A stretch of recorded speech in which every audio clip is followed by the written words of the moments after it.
সহজে পরিবর্তন হয় না, পরিবর্তন করা যায় না। এমন এক কিতাবের মধ্যে তার নামটাকে লিপিবদ্ধ করা হবে মুনাফিক হিসাবে, যে ব্যক্তি ইচ্ছা করে জুমাকে ছেড়ে দিবে। এই জন্য জুমার নামাজ গুরুত্বপূর্ণ নামাজ। 5 ওয়াক্ত ফরজ নামাজ তো গুরুত্বপূর্ণ নামাজই। জুমার নামাজ হলো মুসলমানদের জন্য সাপ্তাহিক ঈদের নামাজ। গুরুত্ব সহকারে আমাদের এই নামাজকে আদায় করতে হবে। গুরুত্ব দিয়ে আমরা এই নামাজকে আমরা আদায় করার জন্য চেষ্টা করব। দল মত নির্বিশেষে মুসলমানদের একটা আনন্দ উৎসব হলো জুমার দিন। এই জুমা আমরা গুরুত্ব সহকারে আমরা শিক্ষা করে মানুষের কাছে ইলমের প্রচার ঘটিয়েছে, মানুষকে দ্বীনের দাওয়াত দিয়েছে, মানুষকে নামাজ শিক্ষা দিয়েছে, মানুষকে দ্বীনের শিক্ষা দিয়েছে। ইলম শিক্ষা করার দ্বারা, তার ইলম দ্বারা অন্য মানুষ উপকৃত হয়েছে।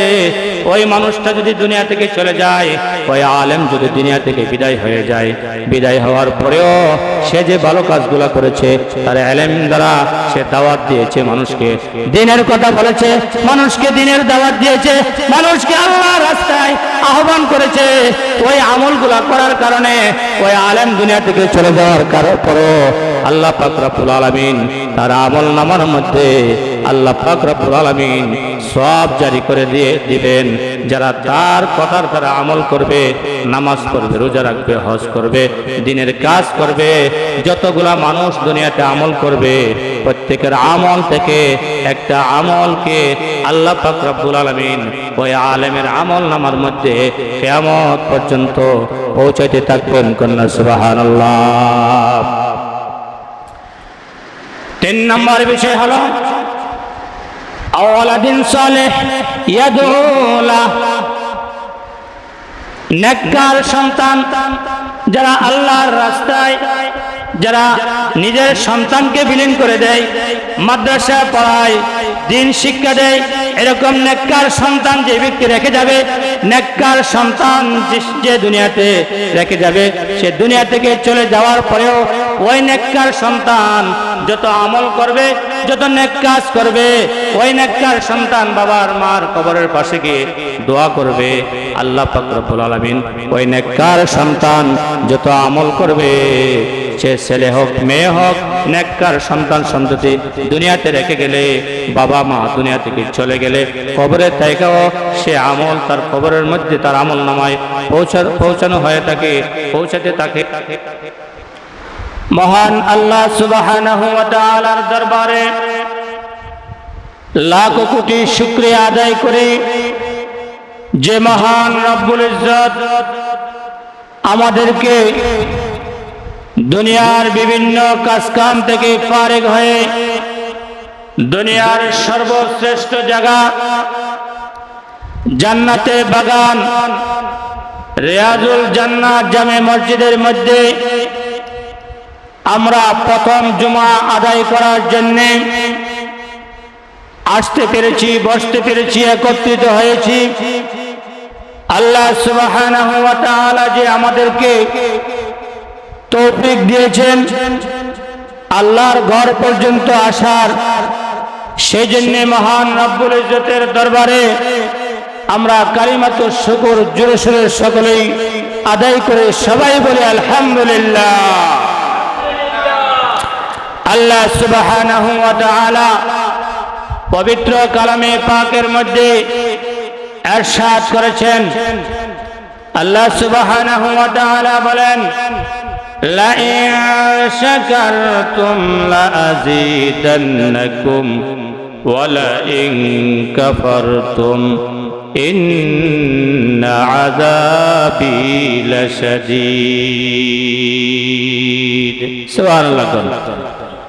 আল্লাহ পাক রব্বুল আলামিন পবিত্র কালামে পাকের মধ্যে ঘোষণা করেন, হে আমার বান্দা বান্দিরা, তোমরা যদি আমি আল্লাহর নিয়ামতের শুকরিয়া বেশি বেশি করে আদায় করো, আল্লাহ বলেন আমি আল্লাহ তোমাদের নিয়ামতকে বৃদ্ধি করে দেই। সুবহানাল্লাহ বলেন। আল্লাহ সুবহানাহু ওয়া তাআলার নিয়ামত এর শুকরিয়া বান্দা বান্দিরা যত বেশি বেশি করে আদায় করবে, আল্লাহ বলেন আমি তত বেশি তোমাদের নিয়ামতকে বাড়ায় দেই। কন্যা সুবহানাল্লাহ।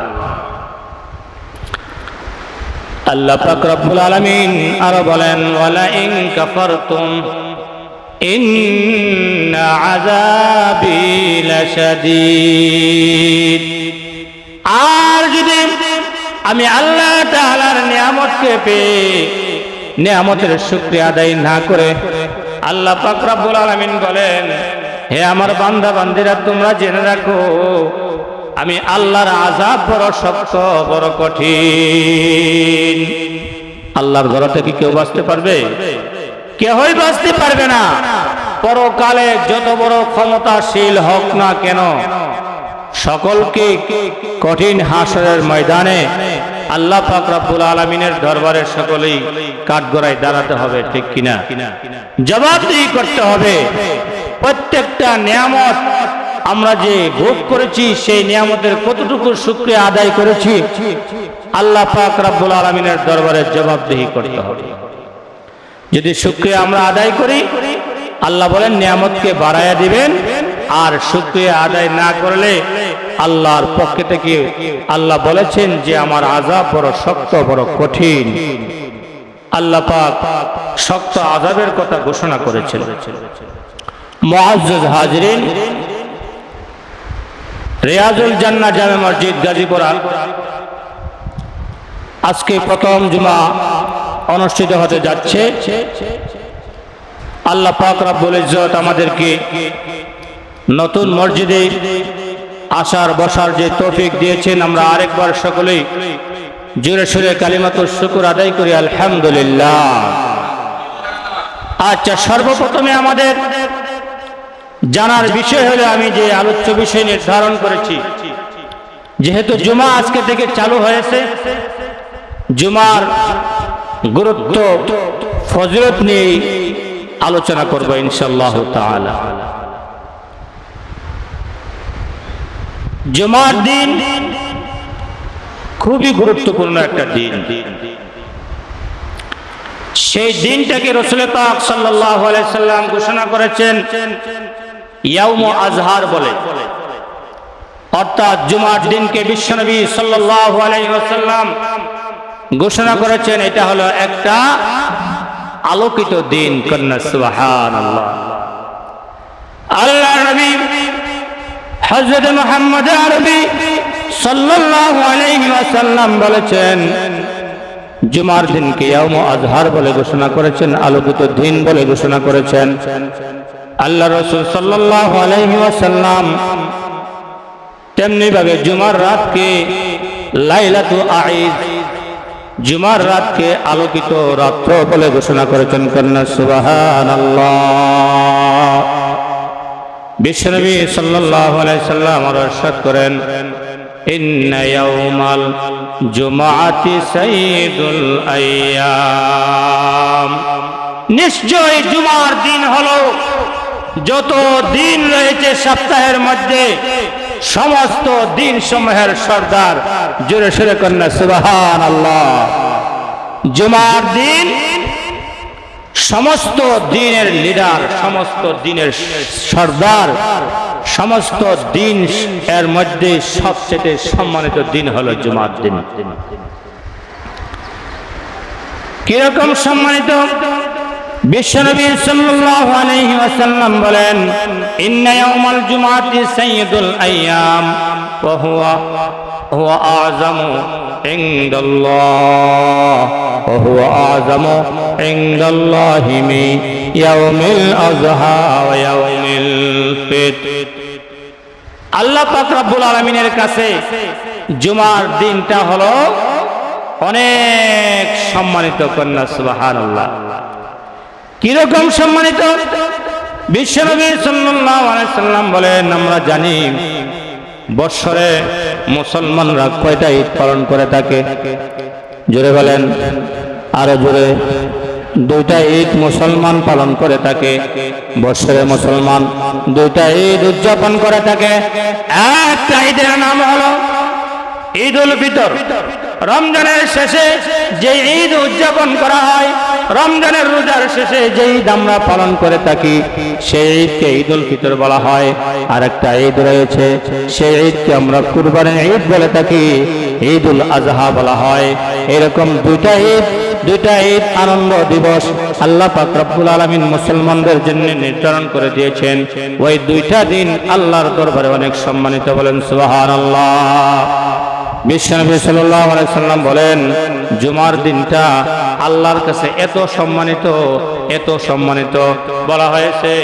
এই দুইটা ঈদ যেমন আল্লাহর কাছে সম্মানিত, দুইটা ঈদের মধ্যে থেকেও আল্লাহর কাছে জুমার দিন তার চাইতেও বেশি সম্মানিত, বলেন সুবহানাল্লাহ।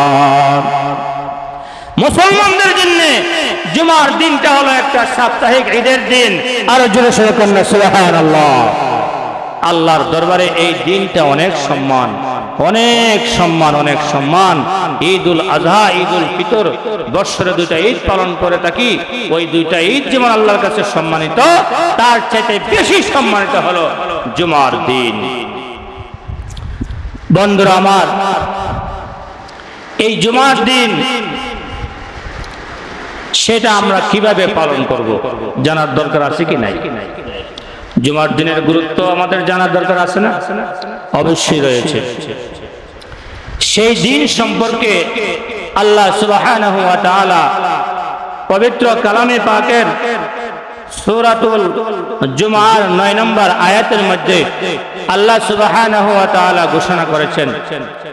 আল্লাহ পাক রব্বুল আলামিন বলেন, বিসমিল্লাহির রাহমানির রহিম, ইয়া আইয়ুহাল্লাযীনা আমানু ইযা নুদিয়া লিস-সালাতি মিন ইয়াউমিল জুমআহ ফাসআউ ইলা যিকরিল্লাহি ওয়া দারুল বাই', যালিকুম খায়রুল লাকুম ইন কুনতুম তা'লামুন।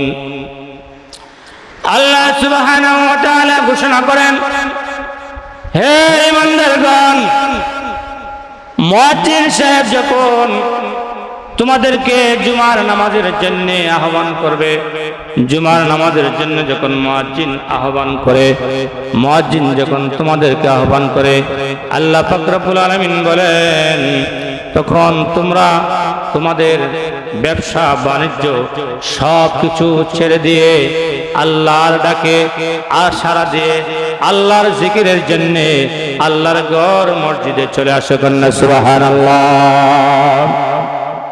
ফাসআউ ইলা যিকরিল্লাহি ওয়া দারুল বাই', ব্যবসা বাণিজ্য সব কিছু ছেড়ে দিয়ে আল্লাহ পাক রব্বুল আলামিন বলেন, আল্লাহর ডাকে সাড়া দিয়ে আল্লাহর জিকিরের জন্য আল্লাহর ঘর মসজিদের মধ্যে তোমরা চলে আসো।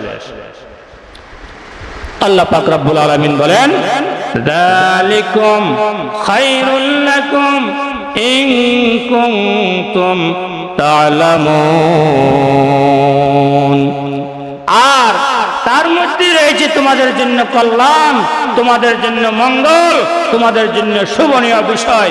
আল্লাহ পাক রব্বুল আলামিন বলেন, যদি তোমরা বুঝতে পারো এই দিনের গুরুত্ব যে কত বেশি, যারা বুঝবে তাদের জন্য এই দিনের ফজিলত রয়েছে। কন্যা সুবহানাল্লাহ। তাইলে আমাদের কাজ কি? আল্লাহর ঘোষণা অনুযায়ী আল্লাহর ডাকে সাড়া দিয়ে আল্লাহর ঘর মসজিদে চলে আসে। দুনিয়াবি কাজ কাম তো থাকবেই, সকল কাজ কামকে ছেড়ে দিতে হবে। আল্লাহর ঘোষণা অনুযায়ী আল্লাহর ঘর মসজিদে চলে আসতে হবে। ব্যবসা বাণিজ্য যখন মানুষ বলতে দুনিয়াতে জীবন যাপন করতে হবে, এগুলো থাকবেই, এগুলো নিষেধ নাই। হালাল অনুযায়ী আপনি কামাই করেন, কিন্তু আল্লাহর হুকুম পালন করতে হবে, ঠিক কিনা বলেন? আল্লাহ বলেছেন আল্লাহর ডাকে সাড়া দিয়ে আল্লাহর ঘর মসজিদে চলে আসার জন্য। তাহলে এই দিনটা আমরা কাজ কাম ছেড়ে দিয়ে আল্লাহর ঘরে যত সম্ভব তাড়াতাড়ি মসজিদে চলে আসা, এটাই হবে আমাদের জন্য কাজ। ইতিহাস প্রমাণ করে সাহাবায়ে কেরাম রাদিয়াল্লাহু তাআলা আনহুম আজমাইনের জিন্দেগির দিকে লক্ষ্য করলে দেখা যায় আযান যখন হয়ে যাইতো কেউ কোরাল দিয়ে গাছ কাটায় ব্যস্ত ছিল, কোরাল যে অবস্থা আছে এই অবস্থা রেখে দিত, সুবহানাল্লাহ না, আর সামনের দিকে বাড়তেন না, তাড়াতাড়ি মসজিদে চলে আসতেন। এই ছিল সাহাবায়ে কেরামের আমল। তাদের ঈমানের পাওয়ার তো আমাদের থেকে লক্ষ কোটি গুণ বেশি, কন্যা সুবহানাল্লাহ। তাদের সঙ্গে আমাদের তুলনা চলে না।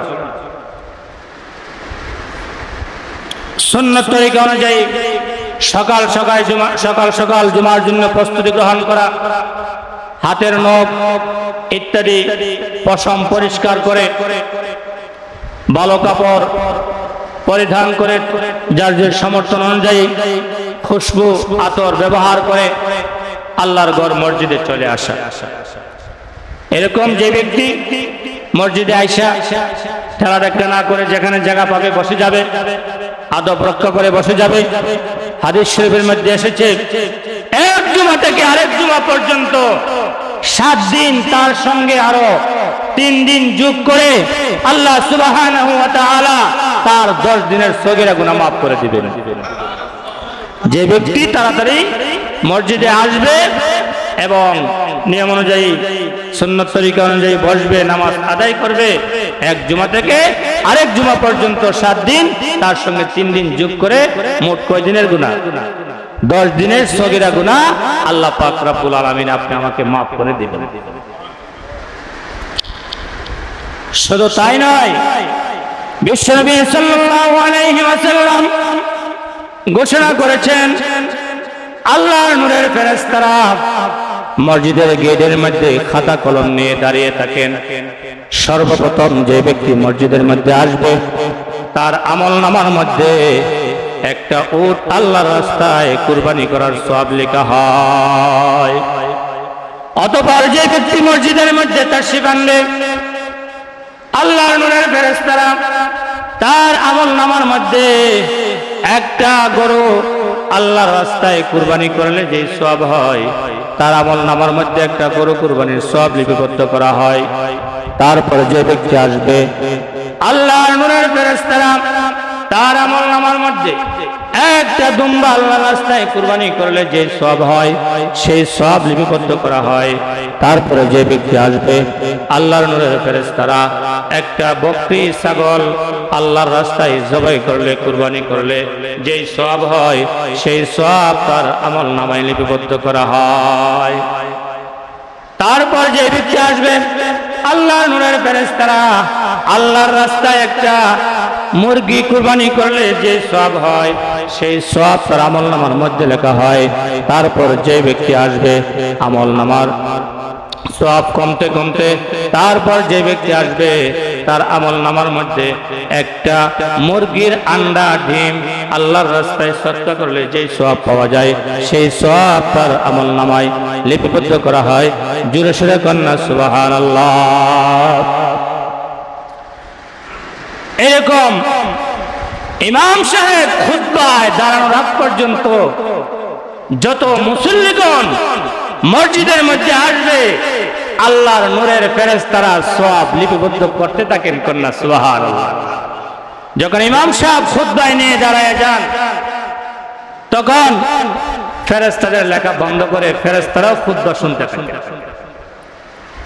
খুতবা শোনা কি ওয়াজিব? জোরে বলেন, খুতবা শোনা কি ওয়াজিব?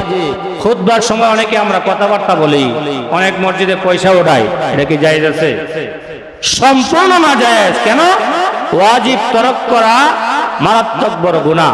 ফরজের পরেই ওয়াজিবের গুরুত্ব, ঠিক কিনা? এই জন্য ওয়াজিব তরক করা যাবে না। ইমাম সাহেব যখন খুতবা নিয়ে দাঁড়িয়ে যান আল্লাহর নূরের ফেরেশতারা লেখা বন্ধ করে দিয়ে ফেরেশতারা খুতবা শুনতে থাকে। তাহলে আপনি আমি কিভাবে ওই খুতবার সময় কথা বলবো? এটা হতেই পারে না। খুতবা শোনা ওয়াজিব। এখান থেকে একটা মাসলা আমাদের হল হয়ে গেল যে খুতবা যখন ইমাম সাহেব দিবে তখন গুরুত্ব সহকারে আমরা খুতবা শুনতে হবে। আরবি ভাষা খুতবা বুঝি বা না বুঝি গুরুত্ব সহকারে আমাদেরকে শ্রবণ করতে হবে, ঠিক কিনা বলেন? সম্মানিত উপস্থিতি, জুমার ফজিলত সম্পর্কে সংক্ষিপ্তভাবে আমি আপনাদের সামনে আলোচনা করেছি।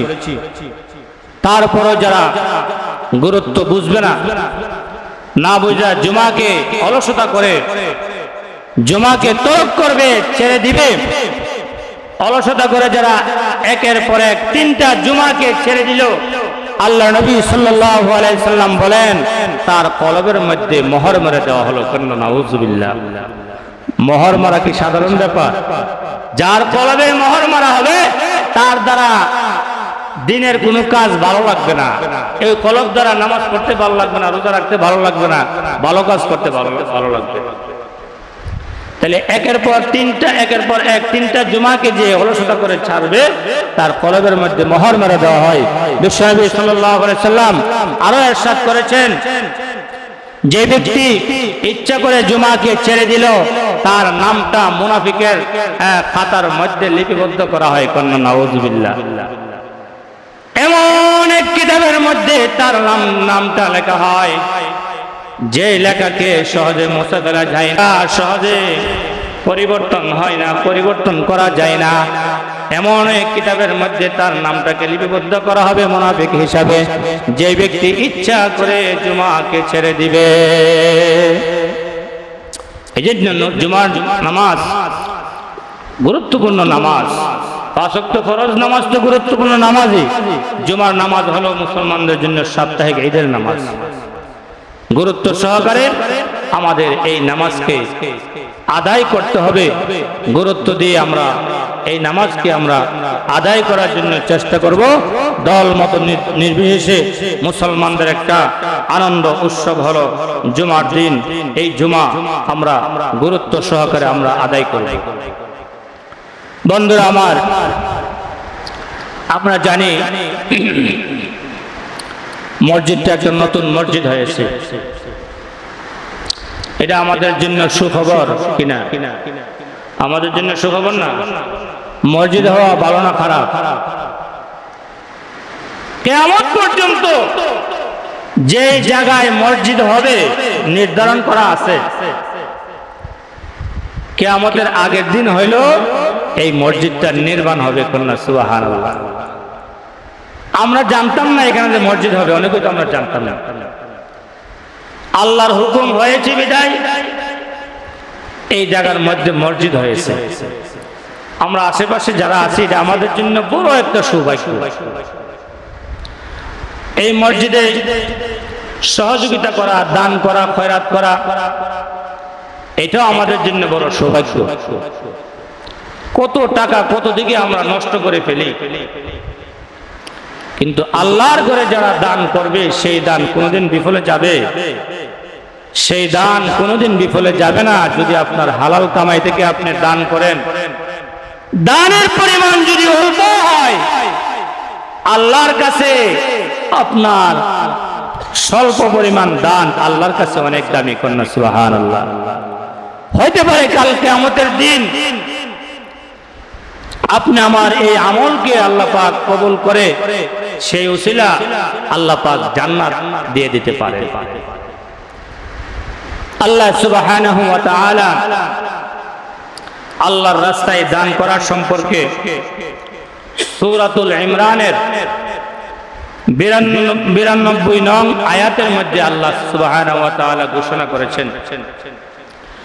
আল্লাহ সুবহানাহু ওয়া তাআলা পবিত্র কালামে পাকের মধ্যে ঘোষণা করেছেন, লান তানালুল বিররা হাত্তা তুনফিকু মিম্মা তুহিব্বুন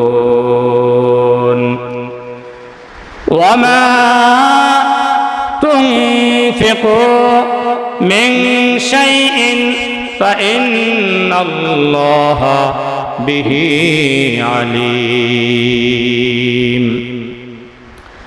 আল্লাহ সুবহানাহু ওয়া তাআলা পবিত্র কালামে পাকের মধ্যে ঘোষণা করেন,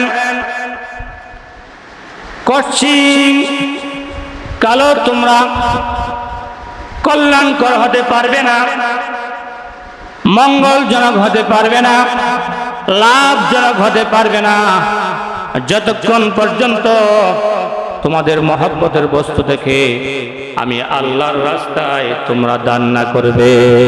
সুবহানাল্লাহ। আমাদের প্রিয় বস্তু টাকা পয়সা স্বর্ণ রূপা অলংকার, যেগুলাকে আমরা মহব্বত করি, পছন্দ করি, আল্লাহ সুবহানাহু ওয়া তাআলা পরিষ্কার ঘোষণা করে দিয়েছেন যে তোমাদের প্রিয় বস্তু থেকে, মহব্বতের বস্তু থেকে যতক্ষণ পর্যন্ত আমি আল্লাহর রাস্তায় তোমরা দান না করবে, আল্লাহর রাস্তায় বিলিয়ে না দিবে, ততক্ষণ পর্যন্ত তোমরা লাভজনক হতে পারবে না, কল্যাণকর হতে পারবে না।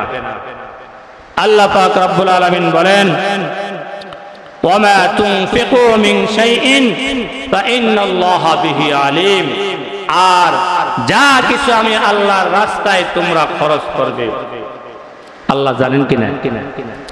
আল্লাহ জানেন কিনা? যদি বলেন, আমরা যা কিছু খরচ করি, ভালো রাস্তায় করি, খারাপ রাস্তা করি, খরচ কিন্তু দুই ধরনের, একটা হলো হালাল পথ আর একটা হচ্ছে হারাম পথ। জুয়া খেলা হালাল না হারাম? এরকম মদ পান করা হালাল না হারাম? এরকম অবৈধ কাজে যে আমরা টাকা পয়সা খরচ করি, বৈধ অবৈধ দুটোর সম্পর্কে আল্লাহ সুবহানাহু ওয়া তাআলা অবগত আছেন।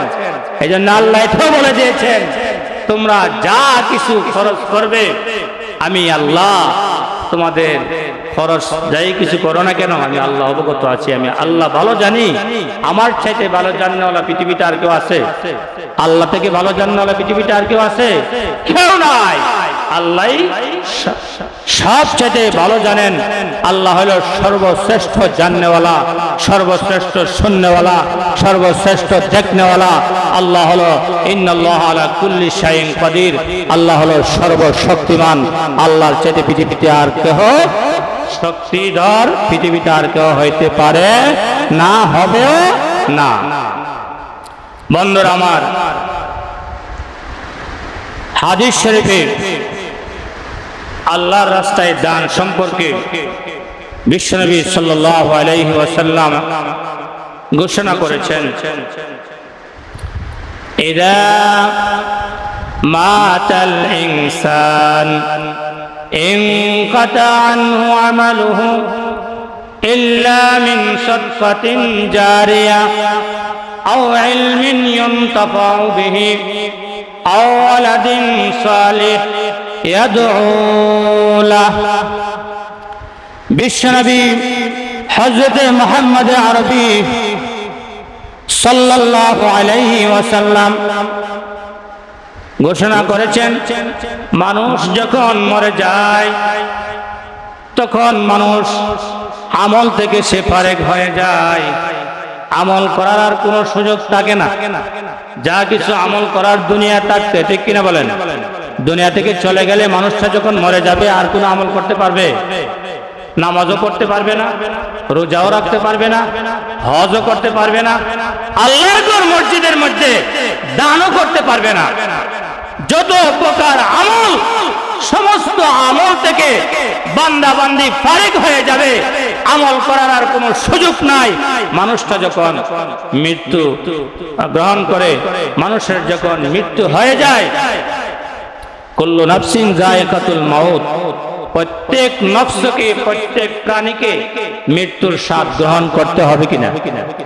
অবশ্যই আল্লাহর ডাকে সকলকেই সাড়া দিতে হবে।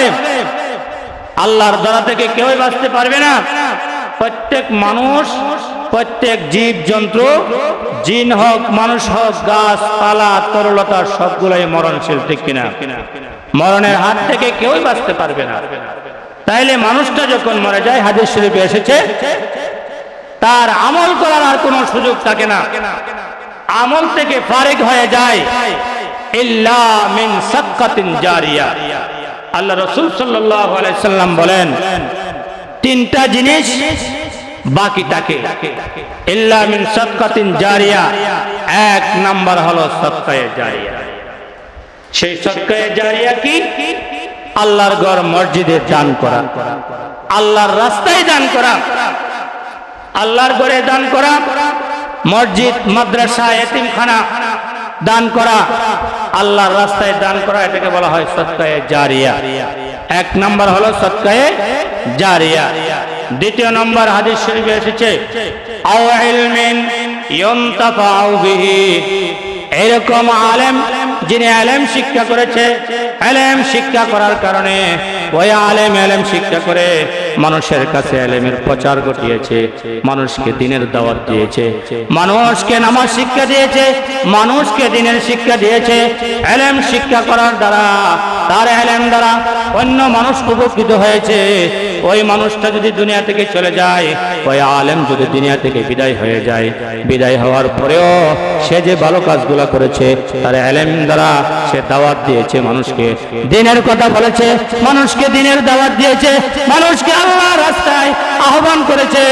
ওই আমলগুলা করার কারণে ওই আলেম দুনিয়া থেকে চলে যাওয়ার পরেও আল্লাহ পাক রব্বুল আলামিন তার আমল নামার মধ্যে আল্লাহ পাক রব্বুল আলামিন সওয়াব জারি করে দিবেন।